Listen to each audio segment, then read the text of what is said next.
आपकी प्रतिक्रिया क्या है, क्या सोच रहे हैं आप आज के इस रिजल्ट के बारे में, आज के इस मुंबई उच्च न्यायालय के इस रिजल्ट के बारे में, इस कमेंट के बारे में? देखिए, लीगल मैक्सिम है कि justice delayed is justice denied.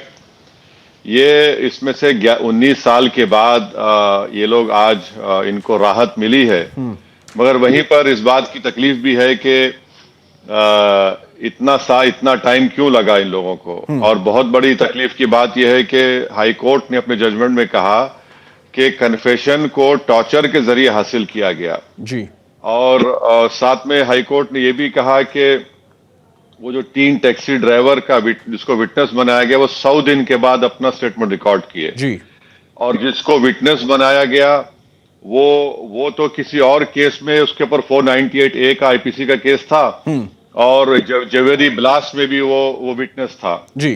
तीसरा उसमें बताया गया कि जो विटनेस बनाया गया वो लोग किसी डांस बार को जाते थे और विटनेस को डांस बार में जो लेडी गाना गाती थी उसका नाम नहीं मालूम।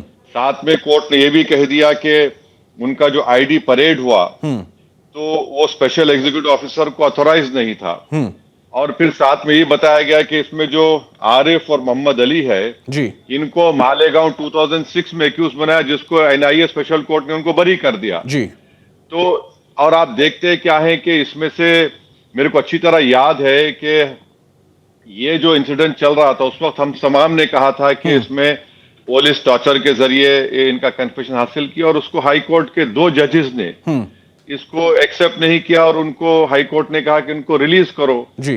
तो ये महाराष्ट्र गवर्नमेंट को चाहिए कि उस वक्त के जो एटीसी के जितने ऑफिसर्स थे इस इन्वेस्टिगेशन में जिन्होंने इनको सिर्फ मजहब की बुनियाद पर पकड़कर जी। इनको टॉर्चर किया, उनका कन्फेशन लिया जिसको हाई कोर्ट ने निकाल दिया जी। तो महाराष्ट्र सरकार को चाहिए कि वो एटीएस के ऑफिशियल्स के ऊपर कार्रवाई करे और उस वक्त जो डीसीपी साहब थे